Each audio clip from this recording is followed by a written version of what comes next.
This is the Charnwood Skye E700, and it is a stove that is entirely controlled by electricity, apps, and light sensors.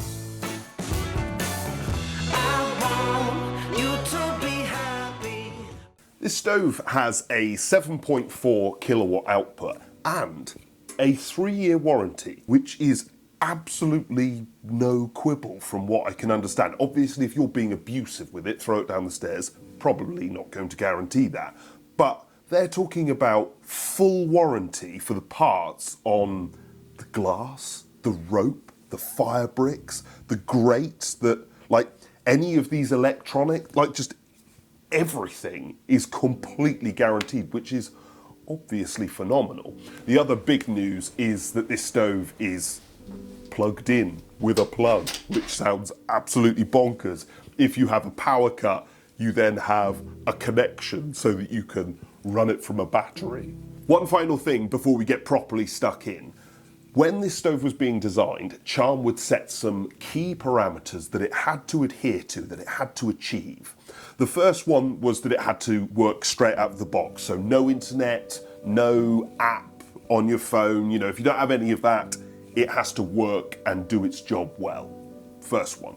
Second one, it had to perform at the full 89%, not just in the lab, but in your home. It also had to stand on its own merits. This had to be a product that actually achieved something that was beneficial for you, not just virtue signal and say, look how clean I am. And the final thing was it had to not, or they wanted it to not alienate techie or non-techie people. It had to try and be all things to all people. So let's find out if it's achieved it. Okay, let's light it. The light comes on straight away, and I'm told that means that everything's calibrating.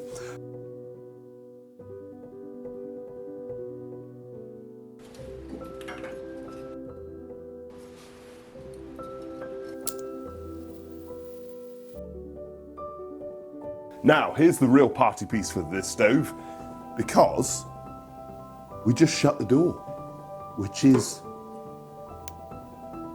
fantastically easy. We don't have to hold it ajar, we don't have to return to it and fanny around with it. We just ignore it, apparently. Let's find out.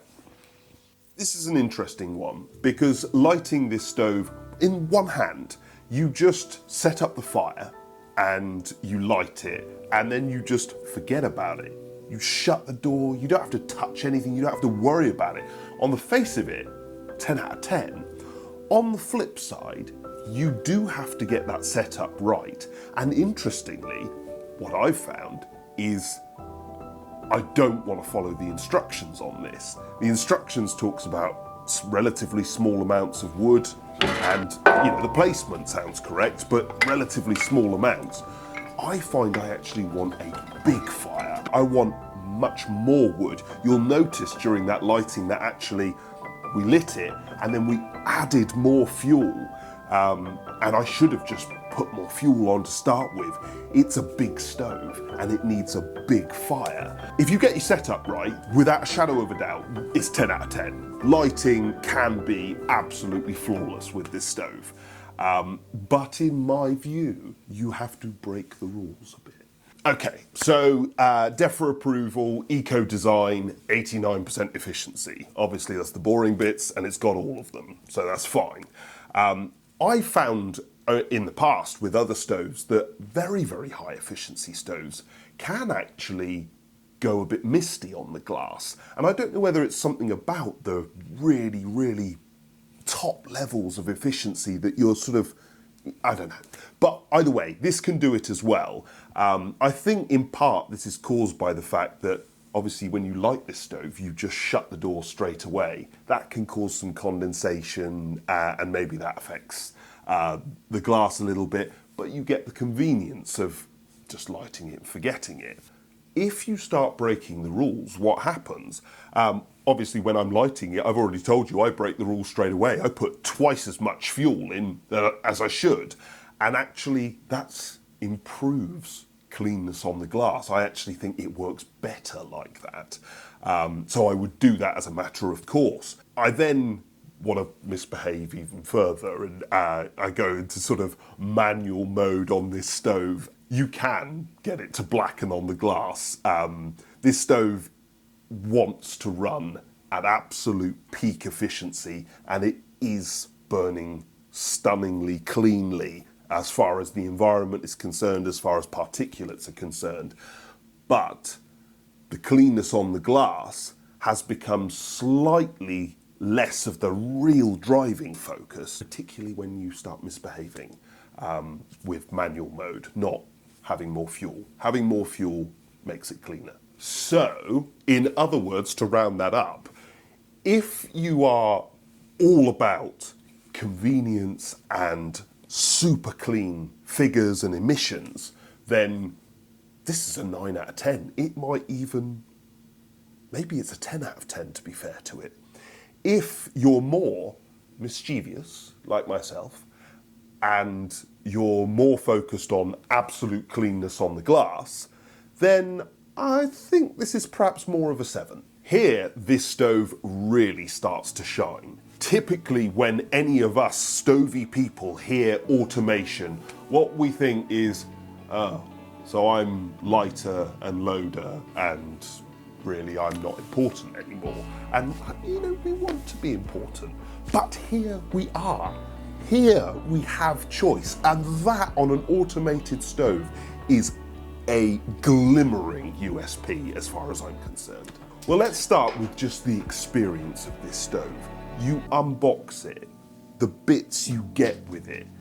This thing is lovely. This is a high-end, expensive thing, but boy, do you not feel shortchanged.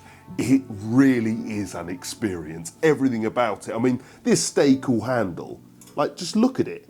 It's lovely. Everything about how that's put together is lovely. This stove's full temperature, I can hold it.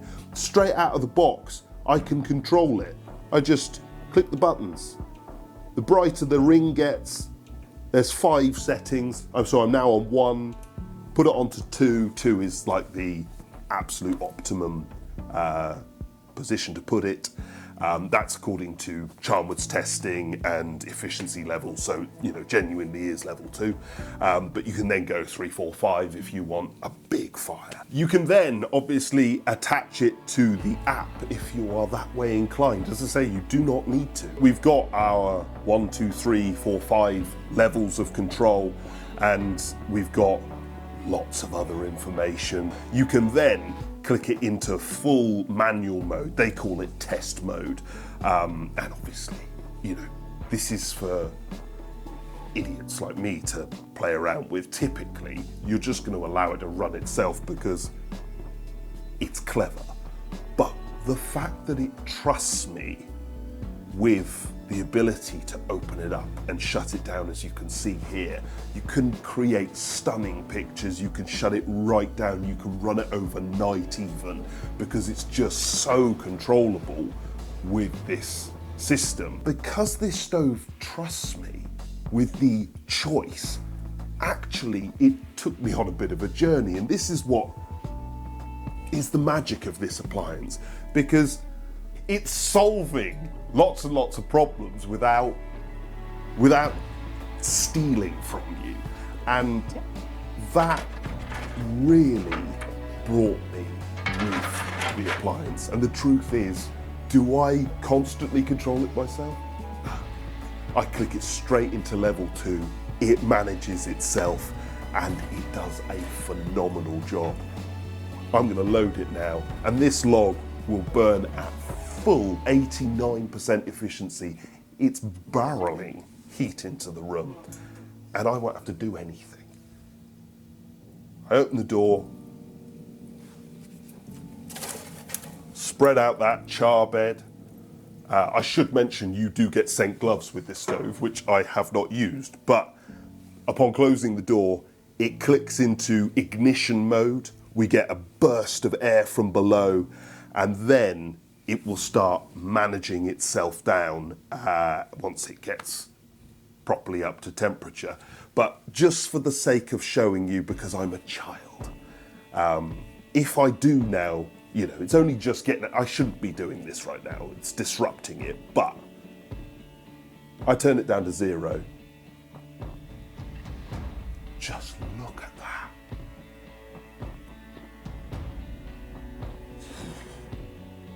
This is cool, it's rewarding, it's something to show off, play with, or just totally ignore and enjoy. For build and controls, 10 out of 10. We test fuel economy by getting the stove up to operating temperature and then burning a single net of kiln-dried logs to see how long we can maintain it. Now, when we set it on auto mode on low, it did actually run for 8 to 9 hours. But then, of course, we clicked it into manual mode and we could control it and see if we could extend it. And it's here, actually, that you learn some things. Generally, our primitive mind would say, well, I want it to run for 3 hours. I'm a busy person. Just give me 20% less efficiency and keep it going. That's convenient. But at operating temperature, it actually only ran for another hour. And even after that additional hour, what we found was the whole house was warmer when we let it run itself. This stove isn't cheap, but of course the argument is that it repays you in fuel economy. Now, they're actually saying you can use as much as half the fuel consumption as long as you're there to reload it. Now, speaking of reloading it, it has a blue light that pulses to let you know when it needs reloading, or the app will send you a message. When you do reload, I find that I put just one single log on this stove, and the heat it transfers, I do that every 1 to 2 hours, is genuinely astonishing. I'm loading logs that size into a lot of different stoves. There is a genuine marked difference. You then get to the consumable cost, because obviously this is a high-end thing, but because this is running itself, it's never overfiring, it's always running everything perfectly. So the amount of consumables that you need over time, this has been well documented by a lot of stove manufacturers who make automated stoves. The requirements for spares significantly drops because the stove is being run perfectly. Finally, you have a stove which is convection. So not only is it efficiently heating the room, it is effectively driving heat around the whole space. Like, if you could halve the price of this stove, it would be an 11 out of 10, no doubt. As it is, it's gotta still be a 9. Well, this is a costly thing, and it's very finely tuned, and anything that's beautifully finished and finely tuned like this needs maintaining and needs a certain amount of you getting it right. You need to have electrical connections, you need to have perfectly dry fuel. But let's get down to it. It had to run straight out of the box. No internet, no apps. It's a tick in the box. You got the button on the front, it does it, it manages it at full efficiency. Next, it had to run at 89% in your home. Now, I don't actually know whether it's really doing that. However, we have produced another video, or it's about to come out, about lots of different Charnwoods, and the sort of what we were searching for is whether this is real progress or just showgress, which is a word I've just made up. But you know what I mean. So we'll hopefully answer that in a little more detail, but I think I'm expecting that, you know, my experience of this stove is that I put on that log earlier. The amount of heat coming out of this thing is surprising. It had to stand on its own merits. Now, I'm intrigued by this because I am a real stovey who wants to play with the fire, and yet I love playing with that app. I am not a tech guy. I don't like technology at all, and yet it's rewarding. You know, if you've got a friend round and you go, oh, check it out, my it's down to 0. Yeah. Of course I've done it. It's absolutely awesome. It's really, really fun. And if you're not somebody who enjoys that at all, it does just manage itself. And that's really quite fun as well, because, you know, if you don't want to be fanning around with the stove, most stoves you will have to fanny around with, and this one you really don't. In fact, it actually works better the more you leave it alone. So, yeah, I'm going to say a tick. Although I will just bracket that slightly, because it's got nearly perfect, or sort of versions of perfect scores on nearly everything, other than spotlessly clean glass. It's not therefore for everyone. It does require a little more interest from you. Finally, it needed to not alienate techie and non-techie people. I want pencil and paper. This is how I write videos, this is how I plan them. But somehow, I've enjoyed it. It has very effectively turned my attention to it. Despite me being a typical caveman who wants to be in charge of the fire, the choice this stove gives the customer empowers them, and actually it disarms their objections because of that manual mode. The trust it has in you means, in reality, I trust it to do its thing. My colleagues love an app, and so they're nothing like me. Does it alienate you? That's what I want to know. Oh, I see. No, not at all. No. You like it? Yeah. It's nicely laid out. Yeah. And mostly you use it, interestingly, the non-techie here You uses love it. the app. Every time someone comes over, you're like, oh, look at this. I want to play with my app. And you, when you're using it, I absolutely love it because I just light it and then forget about it. Press so your much button. so that I actually sometimes forget to then reload it, and then I have to restart. But it does have a little light that goes. It does. It's not quite enough to when you have to reload it. It's, you know, it's very gentle. Does it's it not alert bossing you around. on your phone? Oh yeah. My phone gets alerts. Yeah. Of course it does. I'm very technological. Whether this is the cleanest stove on the glass or not has genuinely become irrelevant, because we all really enjoy it. The caveman who doesn't like technology loves it. His wife, who loves technology, loves it. My kids actually say, Daddy, can we keep this one? The brief from Charnwood themselves was clear.